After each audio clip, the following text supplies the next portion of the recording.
whoever they are, would say that this is a time, a season of rebirth. It's spring break. They would also say it's a time of reflection, a time to restart, and maybe do things right.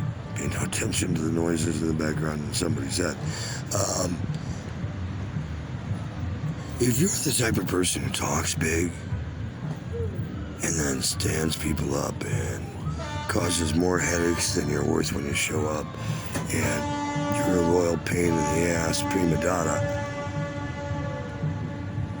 what gives you the right to waste people's time and be abusive like that?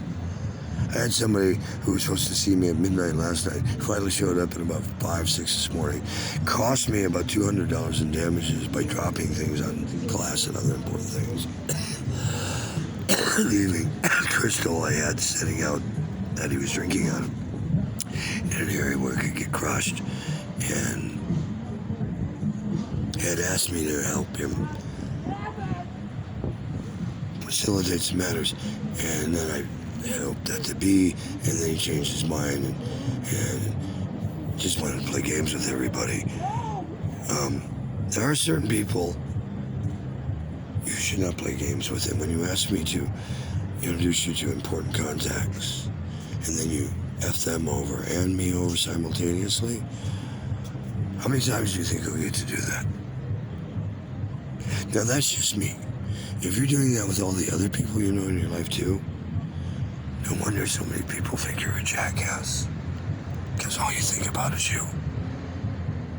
When people go out of your way at your request to help you, and then you bone them in some fashion, if you understand the street term, you better start looking over your shoulder. Because while I'll forgive a lot, there are other people who won't. And I can't stop people from how they feel when you really push them over a cliff. And things I've witnessed in the last 5 years, the moral shift to the self-righteous, self-incest, self-indulged, domestic and foreign. The newly entitled generation where old guys shut up and will teach you something. The insolence, the insubordination, the intolerance, and the hate, and the right to just take whatever you see. Let me caution you.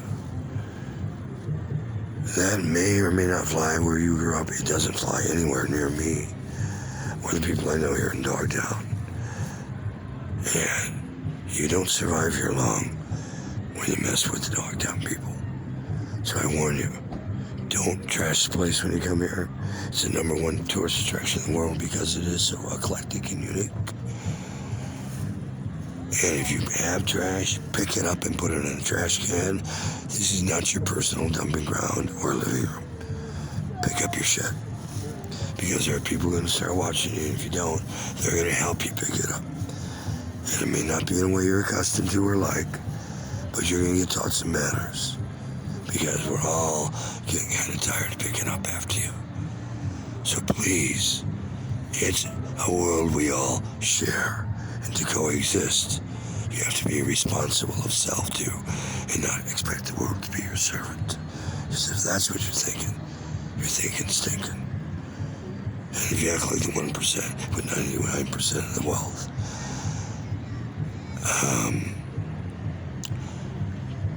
you're going to need more than blessings for eternity. And if you aren't in that group and you're still acting like that, again, you're going to need more than prayers of family and friends for eternity. You're going to need a major shift, a fork in the road to wake you up before the end of time, which is rapidly approaching, quicker than you can imagine.